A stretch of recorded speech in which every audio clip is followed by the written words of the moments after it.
Asia কাপের দ্বিতীয় ম্যাচে সংযুক্ত আরব আমিরাতকে নিয়ে এজন্য একরকম ছেলে খেলা করল ইন্ডিয়া ক্রিকেট টিম।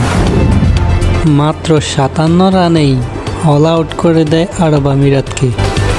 আরব আমিরাতের প্রথম দুই ব্যাটার ২২ রান এবং ১৯ রান করলেও পরবর্তীতে কোনো ব্যাটারই করতে পারেননি ৩ রানের বেশি।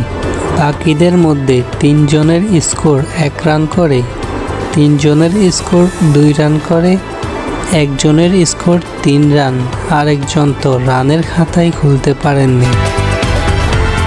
মাত্র ১৩ বল করেই ৪ উইকেট তুলে নেন কুলদীপ যাদব। শিবম দুবে নেন ৩ উইকেট। বরুণ চক্রবর্তী, জাসপ্রীত বুমরাহ এবং প্যাটেল তুলে নেন ১টি করে উইকেট।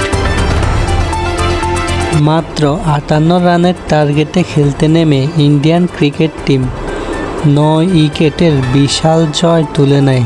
৫৮ রানের টার্গেট ভেদ করতে ইন্ডিয়ান ক্রিকেট টিম খেলেছেন মাত্র ৪ ওভার ৩ বল।